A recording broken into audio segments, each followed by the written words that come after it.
If you feel like you don't know what to do right now, you're not alone.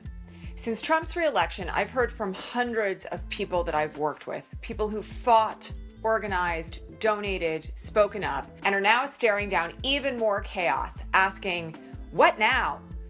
What actually will move the needle in this era? What's the next right move? We're watching democracy unravel. We're witnessing the erasure of trans rights, the collapse of reproductive justice, the destruction of public education, the black bagging of immigrants, and the normalization of fascism. And it all feels like too much. If you've been asking, where do I focus my energy when everything is on fire? Well, that's exactly what we're going to address today. In this video, you'll learn how quiet relational pods are creating safety, care, and impact, why stealth resistance doesn't replace protest but strengthens it, the 3 mindset shifts that allow you to keep going without burning out, and why joy may not be the goal, but it sure is fuel for long-haul transformation. This isn't about choosing between marching and mutual aid, for instance. It's actually about integrating them, so your resistance is strategic, sustainable, and deeply rooted. That's where we're going today. I'm Elizabeth Cronise McLaughlin, the founder of the Ripple Effect Institute, a former Wall Street lawyer, a lifelong activist, and someone who's done leadership consulting in political arenas for more than a decade. I've trained thousands of leaders to create change from the inside out through political organizing, cultural resistance, and transformative leadership. I believe in protest. I believe in direct action, but I also believe the movement survives in living rooms, group chats, and your neighborhood kitchens. So if you're ready to learn how to build lasting power, hit subscribe now, because we're in this for the long game. So my first point of today, the game has changed. Not necessarily the mission, but the way that we play it. The old playbook told us to shout louder, show up bigger, stay visible, even if the exact purpose of why we were gathering in the streets wasn't exactly obvious. And while protest and direct action still matter, and in fact are vital in this area because civil disobedience shifts public consciousness and protest brings bodies together to say, we won't be silent, unfortunately, the truth in today's era is also that visibility alone is not enough. It doesn't keep us safe. It doesn't feed our neighbors. It doesn't build durable systems that outlast election cycles. So this is where quiet resistance comes in. In the background right now, people are forming pods, small intentional groups where they live that are focused on care, coordination, and survival. So let me give you a few examples. A pod may look like a group of moms organizing childcare and abortion access post-Roe. It may look like neighbors running a food network for food insecure people that doesn't advertise itself. It may look like educators sharing banned curriculum under the radar. This is power that isn't televised and it's not blasted out on social media because it's relational, adaptive, and impossible to fully map. So let me share with you now 3 mindset shifts for resilient resistance in this era. And this is really important for maintaining your mental health as we live through this incredibly challenging time. So the first shift I want you to think about is moving from visibility to trusted relationships. Not every battle is won in a bright spotlight. And in fact, all of us right now need people who know where we're coming from, understand how to build a safety plan, have our backup contacts in the case of an emergency. These kind of supportive community pods are built on relationship, not reach. But a really critical point here is that when multiple community pods that have been working under the radar come together, real nationwide shift becomes possible. The second mindset shift I want you to think about here is moving from reaction to building infrastructure. So outrage is necessary, but it can't be your only engine.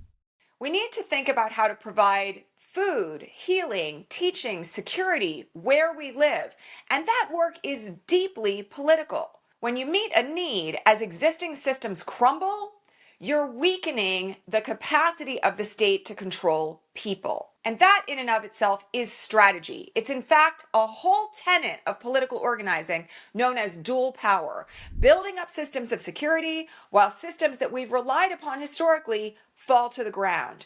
We need dual power in this era more than ever, and we can't build it if all we're ever doing is reacting to the latest outrageous thing that the administration has done. The third mindset shift I want you to think about is moving from burnout to what fuels you. I gotta tell you, one of the things that I think is missing the most in this era is a sense of joy and a sense of safe community where we know where we belong. Those things are what renew us. Joy and community may not be the point, but they are a power source. Laughter, celebration, creativity, these are things that remind us why we fight, so that we can keep going, so that we don't disappear, so that we know that we belong here. Now, organizing work isn't always fun. Sometimes it really can be if it's well designed. But we're doing this because we know that change needs to happen, and it needs to happen now. One of the ways that we can sustain that work is joy. One of the reasons why it's so important to sustain joy in community is because the work is hard and because the world that we're building is worth living for. So finding ways to gather and to find joy and community where you live is one way to sustain what we're trying to build in the future. So by the way, if you like what we're doing here, this channel is all about how we build change and power in the current era. Make sure you hit subscribe, hit that bell notification, and share what we're doing here with your friends. We are here for a purpose and for the long haul. So by now, you're probably wondering how to start a pod. And I'm going to tell you, it's really not actually that hard. All you have to do is start small and start with a purpose. You only need 3 things. You need one clear need. Maybe that need is safety planning, food access, childcare, or just having a group of people that can come together and think about how to create change where you live. You need one group. That can be as few as 3 people. 3 to 8 trusted people is a really good pod size for what we're talking about today. And then you need one regular rhythm. Maybe it's a weekly Zoom call, maybe it's a monthly dinner, maybe it's a weekly check-in where you get together for coffee and talk about what's happening in your neighborhood. Your pod is your base. It's where trust is built and burnout is buffered. It's your first line of defense and the core of your coordination. Pods are how resistance builds without spectacle. And when they're connected across communities, they become networks. Resilient, agile, hard to survey, and impossible to suppress. So let's talk now about integration as a strategy between mutual aid and dual power and direct action. I want to make it really clear here that we're not talking about choosing between one or the other, and we're definitely not talking about appeasement. We're talking about how we weave together strategies of survival with strategies of direct action that move the needle. Critical to remember here is that we need every approach in order to respond to what we're living through. You need to march when you can and if you can. You need to organize quietly and with safety plans and with an understanding of how you're going to protect your people, and sometimes organize out loud. And you're going to have to show up in the streets as well as in the group chat to make sure that your people are sustained. Because what wins in this era isn't just visibility or velocity or sound. I can't emphasize this enough. Given what we're fighting back against, we need strategy. Not just showing up in the streets to scream about how crazy and crazy making this era is. We need to be careful.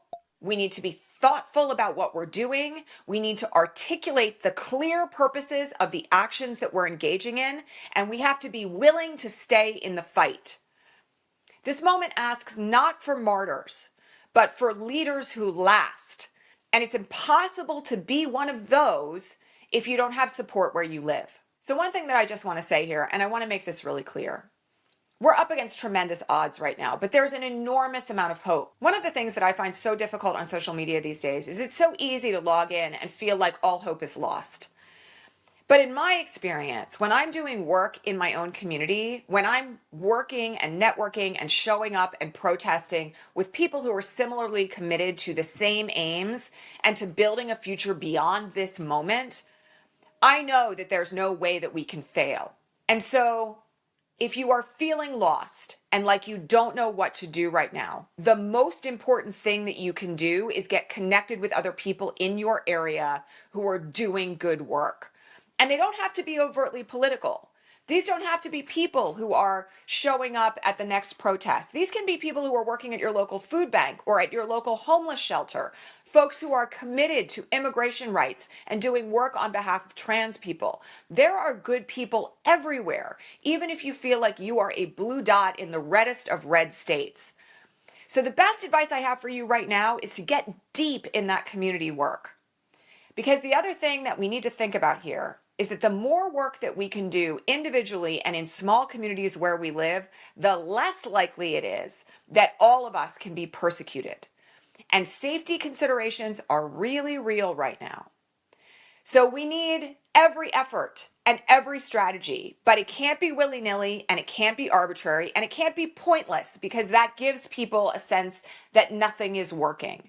We have to be deeply strategic. We have to work for the survival of all marginalized people, and we have to show up in the streets when we can. All of these things meld together. But without your own community of trust, you have nothing to fall back on when the going gets tough. And so make sure that you've got your support set up where you live. If you've made it this far, I know you're not here for empty gestures.